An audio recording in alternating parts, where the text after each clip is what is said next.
Hello dear students, स्वागत आप सभी का आपके अपने इस ब्यूटीफुल से चैनल में। आज अपन पढ़ने जा रहे क्लास 11 फाउंडेशन का एक नया लेक्चर, एक नया चैप्टर जिसका नेम है बच्चों वन डायमेंशनल मोशन। 1D आज अपन स्टार्ट करने जा रहे हैं। The one dimensional motion, one dimensional motion. इसको अपन बेटा 1D मोशन भी बोलेंगे। क्या बोलेंगे बेटा? 1D motion. इसका हिंदी में नाम लिखे बेटा अपन तो हो जाएगा एक विमीय गति। एक विमीय। ओके बेटा, ध्यान से देखो। कुल मिलाकर के अपन जो स्टार्ट कर रहे हैं बच्चों को कर रहे हैं काइनेमेटिक्स, यानी गति की काइनेमेटिक्स अपन स्टार्ट कर रहे हैं बच्चों। आप देखो, मैं इसको बिल्कुल बेसिक लेवल से उठाऊंगा और एडवांस लेवल तक कर लेकर जाऊंगा ना, तो आप लोग क्या है एक एक कॉन्सेप्ट आराम से समझेंगे। बिल्कुल भी हेजिटेशन नहीं रखना है कमेंट करने में अगर आपको कोई भी प्रॉब्लम आती है तो बच्चों, क्योंकि यही चैप्टर आगे चल करके न्यू चैप्टर्स के लिए एक एप्लीकेशन साबित होगा। तो हम लोग यहाँ स्टार्ट कर रहे हैं बच्चों इसी वर्ड से जिसका मैंने अभी अभी नाम बोला है काइनेमेटिक्स, यानी बेटा इसको हिंदी में कहते हैं अपन गति की। ये फिजिक्स की एक ऐसी ब्रांच है, कैसी बच्चों? ऐसी फिजिक्स की एक ऐसी ब्रांच जो मोशन के बारे में तो डील करता है, बट इसके कोस यानी फोर्स की वजह से ही ऑब्जेक्ट में क्या आती है बेटा? मोशन आती है। तो ये मोशन के बारे में तो डील करेगा, बट इसके कोस के बारे में डील नहीं करता है। That branch of physics is called kinematics. बेटा मैं यहां लिख दे रहा हूं, the branch of physics, the branch of physics which deals with the motion of particle, with the motion of particle, but not with its cause. cause का मतलब हो गया बेटा यहाँ फोर्स। समझना अच्छे बच्चों का। दो वर्ड्स की बात करेंगे बेटा, एक होता है रेस्ट, एक होता है मोशन। स्थिर अवस्था और गतिशील अवस्था। बेटा मैंने सबसे पहले रेस्ट की बात करी। ये रेस्ट क्या चीज है बेटा? जैसे मैंने कहा कि ये मार्कर है और मैंने इस मार्कर को अपने हाथ में रख दिया, क्या बेटा ये भी रेस्ट पर है? यानी इसमें कोई वाइब्रेशन नहीं है, कोई हलचल नहीं है, कोई मूवमेंट नहीं है, इसका मतलब ये रेस्ट पर है। और समय कभी किसी का इंतजार नहीं करता है। इसका मतलब अगर मैं इसको ऐसे ही रख दूं तो अब के 2 घंटे बाद में इसकी पोजीशन ऐसे ही मिलेगी, 5 मिनट बाद में भी ऐसे ही मिलेगी, 2 मिनट बाद में भी ऐसे ही रखेगी, और कल तक रखूं तो कल भी ऐसे मिलेगी।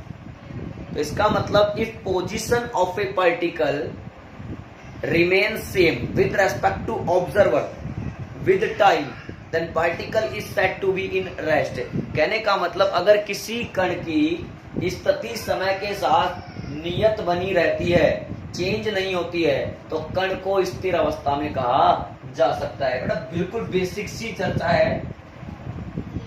When position of particle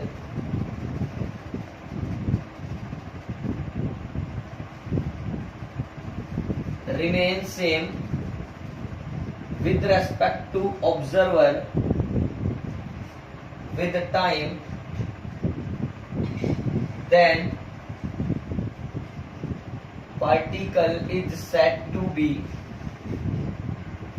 in rest. Particle को किस में कहा जाता है बेटा? रेस्ट में कहा जाता है। ओके बेटा, अगर बेटा मैं बात करूं मोशन वर्ड की, तो मोशन क्या होता है इसके बारे में। अब बेटा मोशन क्या है वो समझो। तो इसका मतलब अगर कोई पार्टिकल मोशन में होगा तो इसका मतलब यह है कि उसकी पोजीशन टाइम के रेस्पेक्ट में चेंज होगी। तो अपन ये लिख सकते हैं when position of particle changes with respect to observer with time, then particle is said to be is said to be in motion। बेटा जो रेस्ट और मोशन होते हैं वो दोनों एक दूसरे के लिए रिलेटिव हैं, तो अपन यहां लिख देते हैं rest and motion are relative. इसका मतलब एक्चुअली या एब्सोल्युटली ये नहीं कह सकते कि कोई पार्टिकल रेस्ट पर है, और एब्सोल्युटली ये नहीं कह सकते कि कोई पार्टिकल मोशन में है। देन या दैट इज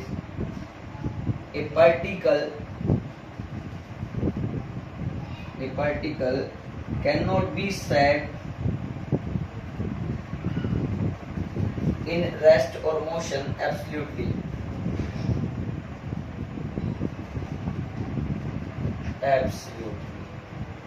ओके बेटा, फटाफट आप इतना नोट करो, फिर आगे बढ़ते हैं बेटा। ओके बेटा, ठीक है। अब हम लोग जो है मोशन कितने प्रकार की होती है इसके बारे में चर्चा करेंगे। मोशन जो है वो 3 टाइप की होती है जो अपन पढ़ने वाले हैं, 1D मोशन, 2D मोशन और 3D मोशन। लेकिन इस चैप्टर का नाम क्या है बेटा? 1D motion. तो हम लोग इस चैप्टर में केवल किसकी बात करेंगे? 1D मोशन की। बट यहाँ पर मैं बेसिक इंट्रोडक्शन तीनों का ही दे देता हूँ। टाइप ऑफ मोशन, गति के प्रकार बेटा जो मेनली होते हैं, पहला लिख लेते हैं बेटा 1D motion.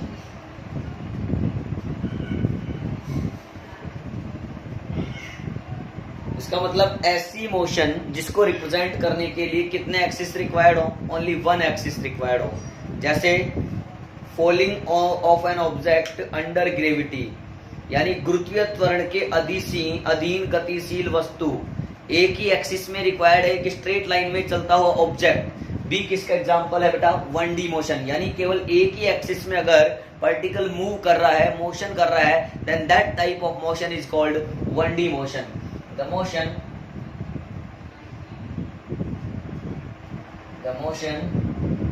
in which only 1 axis is required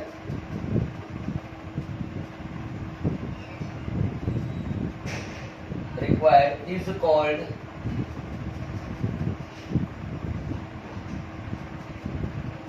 1D motion. बेटा मैंने एग्जांपल क्या बताया आपको? Free falling of an object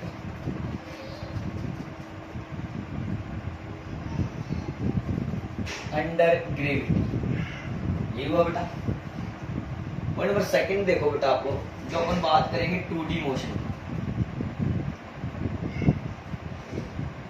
the motion in which 2 axis, दो अक्षों की आवश्यकता हो। द मोशन 2D मोशन हो जाएगा, इसमें 3 एक्सिस सही है, वो 3D मोशन हो जाएगा बेटा। लिख सकते हैं आप लोग खुद, the motion in which 2 axis is required, 2 axis are required,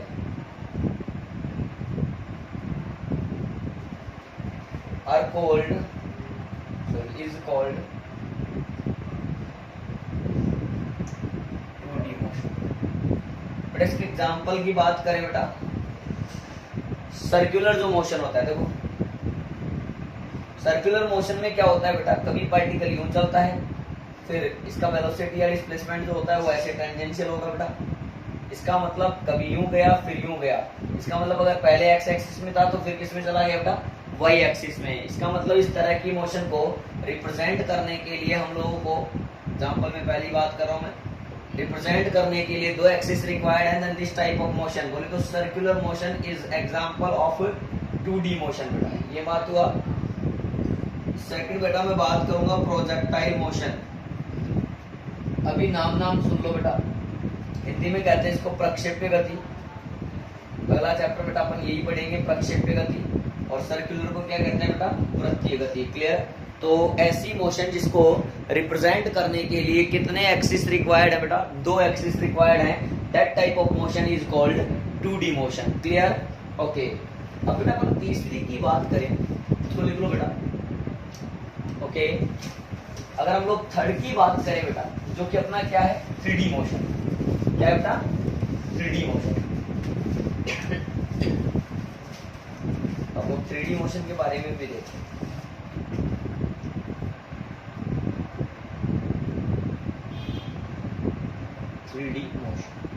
बेटा द मोशन इन विच कितने 3 axis are required, the motion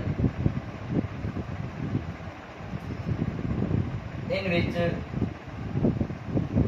3 axis are required is called 3D motion. बेटा इसमें एग्जांपल की बात करें, जैसे पंछियों की जो गति होती है, द मोशन ऑफ बर्ड्स, पंछियों की जो गति होती है वो रैंडम होती है, देन उसको भी 3D मोशन समझा जा सकता है। उसके अलावा बेटा random motion of gas molecules, जो गैस मॉलिक्यूल्स होते हैं, गैस के अणुओं की जो यादृच्छिक गति होती है उसको भी 3D मोशन ही कहा जाता है। बेटा पहला एग्जांपल इसमें अपन नोट कर सकते हैं, रैंडम मोशन ऑफ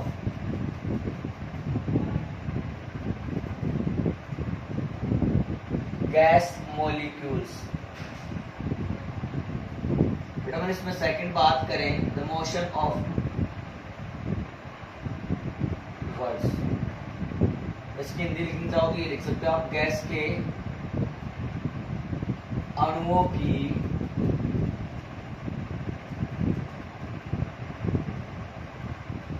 यादृच्छिक गति।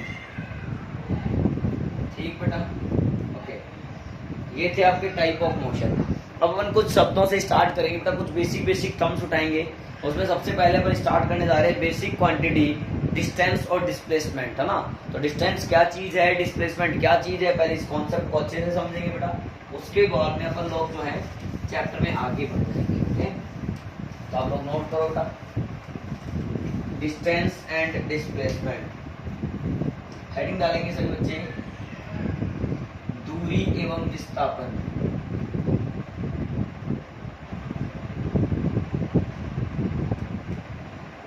Distance and displacement. बेटा इसमें हेडिंग में आप लोग हिंदी में लिख सकते हैं, दूरी एवं विस्थापन।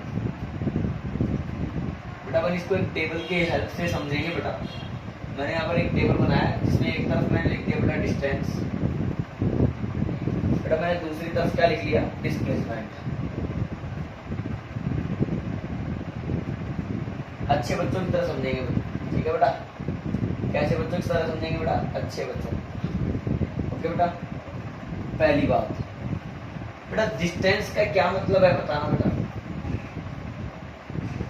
सर डिस्टेंस होता है the length of actual path travelled by an object is called distance, यानी किसी भी वस्तु द्वारा तय किए गए पथ की कुल लंबाई, जितना पाथ वो कवर करता है उसकी लंबाई को हम कहते हैं डिस्टेंस। क्यों बेटा, और डिस्प्लेसमेंट क्या होता है, the shortest distance between initial and final position of an object. कहने का मतलब किसी भी वस्तु की प्रारंभिक एवं जो अंतिम स्थिति है उनके बीच की न्यूनतम दूरी को क्या कहते हैं बेटा, डिस्प्लेसमेंट कहते हैं। तो मैं एक एक पॉइंट समझा के लिख रहा हूं आपको, the length of path, the length of path traveled by an object is called distance। क्या बेटा, वस्तु द्वारा तय किए गए पथ की लंबाई को दूरी कहते हैं। इसमें पहला पॉइंट बेटा, the shortest distance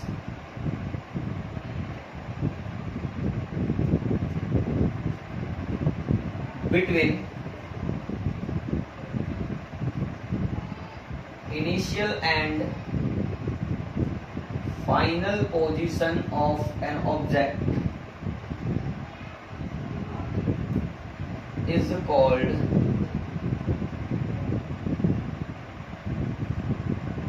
displacement। Okay बेटा, फिर सेकंड पॉइंट की बात करूं तो जो दूरी होती है यानी जो डिस्टेंस होता है वो स्केलर क्वांटिटी होता है, जबकि वेक्टर कैसा क्वांटिटी होता है बेटा, सॉरी दूरी जो है वो अपना स्केलर क्वांटिटी है, जबकि डिस्प्लेसमेंट कैसा क्वांटिटी है बेटा, वेक्टर क्वांटिटी है। यानी दूरी अदिश भौतिक राशि होती है जबकि विस्थापन सदिश भौतिक राशि होती है। बेटा यहां लिख सकते हैं it is scalar quantity,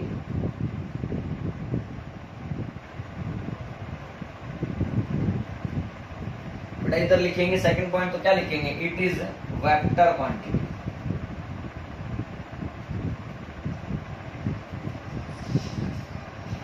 is vector function. बेटा थर्ड पॉइंट लिखेंगे डिस्टेंस जो होता है, अब सुनना मेरी बात, डिस्टेंस जो होती है वो डिपेंड करती है पाथ पर। कैसे डिपेंड करती है मैं समझा रहा हूँ बेटा। Distance depends upon the path followed by particle. बेटा मेरी बात ध्यान से समझेंगे। मान लीजिए ए है, ये पॉइंट बी है बेटा, किसी पार्टिकल को ए से बी जाना है, वो ऐसे भी जा सकता है या फिर ऐसे घूमता हुआ भी जा सकता है या ऐसे जिंगल वाला करते हुए भी यहाँ पे जा सकता है। तीनों रास्ते उसने अलग अलग अपनाए हैं। इसको फर्स्ट कह दिया बेटा, इसको सेकंड कह दिया, इसको थर्ड कह दिया। तो तुम लोगों को ये पता होना चाहिए कि जो डिस्टेंस फर्स्ट है वो नहीं बराबर आ सकती बेटा डिस्टेंस नंबर सेकंड के। यानी दूसरे रास्ते से जाएंगे तो दूरी अलग आएगी बेटा, क्योंकि लेंथ ऑफ पाथ, जितना पाथ कवर करेगा उसकी लंबाई लेंगे बेटा, इसलिए वो थर्ड के भी बराबर नहीं आएगा। क्या मेरी बात आप लोगों को क्लियर है? इसलिए ये निष्कर्ष निकला कि जो बेटा दूरी होती है वो पाथ पर डिपेंड करता है। जबकि बेटा अगर मैं डिस्प्लेसमेंट की बात करूं तो डिस्प्लेसमेंट एक ऐसी क्वांटिटी है जो इनिशियल और फाइनल के बीच की मिनिमम डिस्टेंस होती है, न्यूनतम दूरी होती है। तो इट डज नॉट, या फिर ऐसे कहते हैं बेटा डिस्प्लेसमेंट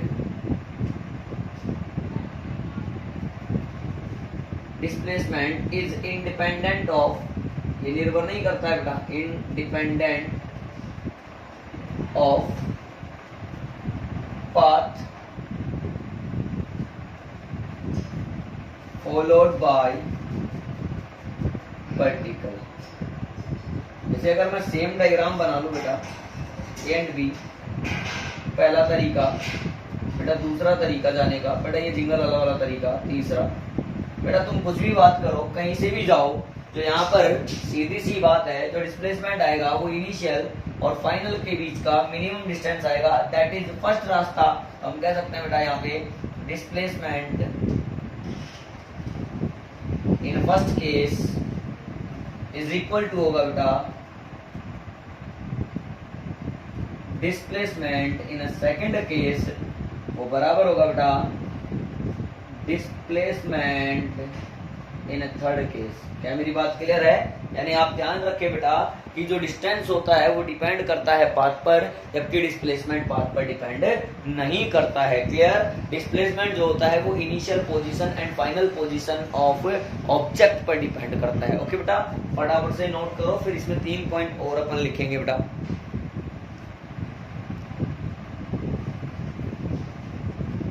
अच्छा बेटा हो गया, ठीक है, चले आगे, कर लिए नोट।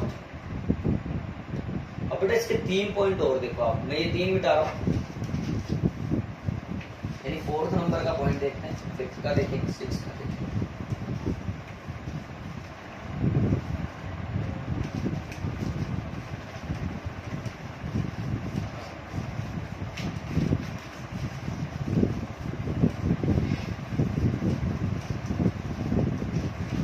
अच्छे बच्चों की तरफ सुनेंगे बेटा। कैसे बच्चों की तरफ सुनेंगे?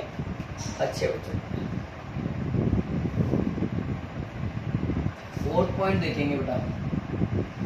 4th पॉइंट जो होता है बेटा वो ये है कि भैया जो डिस्टेंस होता है वो कभी भी नेगेटिव नहीं होता है। आप नहीं कहेंगे मैं माइनस 100 किलोमीटर जाकर आया हूं, ऐसा नहीं कहेंगे बेटा। तो डिस्टेंस नेवर बी नेगेटिव, कभी भी नेगेटिव नहीं होता है। बट बेटा displacement is a vector quantity. अगर मैं पॉजिटिव एक्स एक्सिस में जाऊंगा तो डिस्प्लेसमेंट जो है वो पॉजिटिव लेऊंगा, अगर मैं नेगेटिव एक्स एक्सिस में जाऊंगा तो मैं नेगेटिव लेऊंगा। बेटा मैं अगर इस प्लस वाई में जाऊंगा तो पॉजिटिव डिस्प्लेसमेंट लेऊंगा, बेटा अगर मैं माइनस वाई में जाऊंगा तो मैं नेगेटिव डिस्प्लेसमेंट लूंगा। कुल मिलाकर के ये जो डिस्प्लेसमेंट होता है वो डायरेक्शन पे डिपेंड करता है, इसलिए डिस्प्लेसमेंट में भी नेगेटिव। बोलो यस और नो बेटा? डिस्प्लेसमेंट में भी नेगेटिव, ये नेगेटिव हो सकता है। पॉइंट नंबर 5 देखो, फॉर ए राउंड ट्रिप, यानी अगर कोई भी पार्टिकल एक सर्कुलर पाथ यानी वृत्तीय पथ पर गति कर रहा हो। मैंने कहा कि कोई पार्टिकल है जो 5 मीटर प्रति सेकंड से इस वृत्त के चक्कर लगा रहा है। ओके बेटा, तो ध्यान से देखिए, आपको अगर मैं ये कहूं कि एक राउंड ट्रिप पूरा हो जाए, यानी कोई पार्टिकल यहां से चलना स्टार्ट हुआ और वापस से घूम करके यहीं आ गया बेटा, तो अपन जानते हैं डिस्टेंस तो होती है इस पाथ की लंबाई, that is 2 pi r if r is radius of this circle, है ना। अगर इस वृत्त की त्रिज्या r हो, इस सर्किल की रेडियस r हो, देन इस पाथ की लेंथ कितनी होगी, इसकी सरकमफेरेंस, परिधि, जो कि कितना होगा 2 पाई r। तो इस केस में दूरी जो होगी, डिस्टेंस जो होगी, वो कभी भी जीरो नहीं आएगी।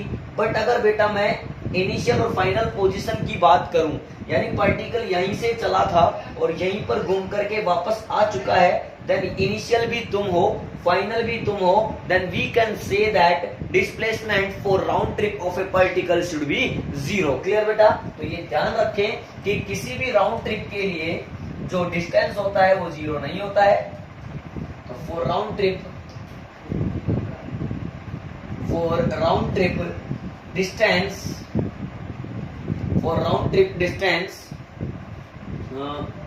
cannot be zero, बेटा राउंड ट्रिप के लिए डिस्टेंस कभी भी जीरो नहीं होगा। बट अगर अपन बात करें किसकी बेटा, डिस्प्लेसमेंट की, फॉर राउंड ट्रिप, बेटा अगर मैं डिस्प्लेसमेंट की बात करूं, डिस्प्लेसमेंट इज जीरो। किसी भी राउंड ट्रिप के लिए जो डिस्प्लेसमेंट होता है बेटा वो कितना रहेगा, जीरो रहेगा। एक खास बात, किसी भी मूविंग पार्टिकल के लिए, अगर मान लीजिए मेरे पास ये मार्कर है और मैंने कहा कि ये बेटा मोशन में है, तो ये पार्टिकल जो है अगर ये मोशन में है, तो मूविंग पार्टिकल के लिए टाइम के रेस्पेक्ट में डिस्टेंस कभी भी डिक्रीज नहीं होगा। जैसे मैं मेरा एग्जांपल ले लूं, मैं यहां से चला बेटा और यहां से वहां तक का लेंथ मैंने कहा 3 मीटर है, ओके। तो मैंने यहां से यहां तक गया, तो तुम लोगों को पता है मेरा डिस्टेंस कितना है बेटा, 3 मीटर, ओके। अच्छा, डिस्प्लेसमेंट भी कितना हुआ बेटा, 3 मीटर। बट अब मजे की बात यह है कि सर जो डिस्टेंस होता है वो टाइम के रेस्पेक्ट में कभी भी डिक्रीज नहीं होगा। मान लीजिए मैं यहाँ बीच में आकर के वापस खड़ा हो गया बेटा, इसका मतलब यहाँ से पूरा कितना था, 3 मीटर। अब मैं वापस से इधर 1.5 मीटर पे आ गया बेटा, तो तुम क्या कहते हो, the length of path travelled by an object is also known as distance. तो इसका मतलब बेटा अपन यही कह सकते हैं कि मैं 3 पहले गया, 1.5 वापस आया, the total distance is equal to 3 plus 1.5 hence 4.5 metre. But बेटा अगर मैं डिस्प्लेसमेंट की बात करूं, देन इनिशियल पोजीशन तुम थे, फाइनल तुम थे, बेटा टाइम तो बढ़ता रहा क्योंकि समय कभी किसी का इंतजार नहीं करता है। तो मैं जब यहां से वहां गया तो कुछ टाइम लगा, और जब मैं वापस मिड में आया तो भी कुछ टाइम लगा, यानी टाइम बढ़ा, टाइम के रेस्पेक्ट में डिस्टेंस कभी भी नहीं घटा, वो हमेशा बढ़ता रहा। लेकिन बेटा डिस्प्लेसमेंट घट सकता है, घट गया बिकॉज इनिशियल वो है, फाइनल ये है, तो अब डिस्प्लेसमेंट कितना रहा, 1.5 मीटर रहा। तो अपन कह सकते हैं for a moving particle displacement में बी डिक्रीज। और कब डिक्रीज होता है बेटा,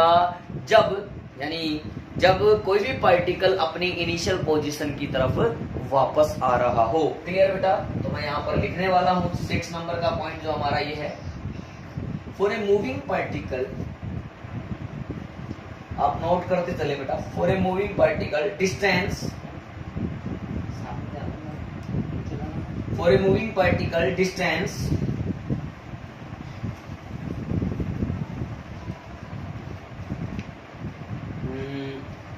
ऐसे लिखने बेटा, may not be decrease with respect to time। क्या बात मेरी क्लियर बेटा। 6 नंबर का पॉइंट यहीं पे भी लिखे, for a moving particle displacement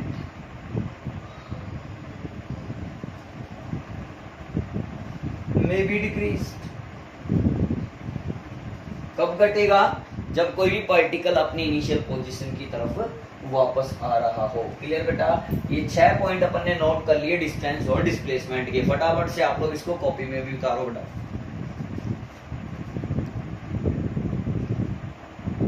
हो गया, किया बच्चा आप लोगों ने, ओके। ठीक है, तो आज मैंने 1D मोशन में आपको बेसिक जानकारी दी है। डिस्टेंस क्या होता है, डिस्प्लेसमेंट क्या होता है, रेस्ट का मतलब क्या होता है, मोशन का मतलब क्या होता है। आई होप आज आपको अच्छे से बेसिक लेक्चर समझ में आया होगा 1D मोशन का बेटा।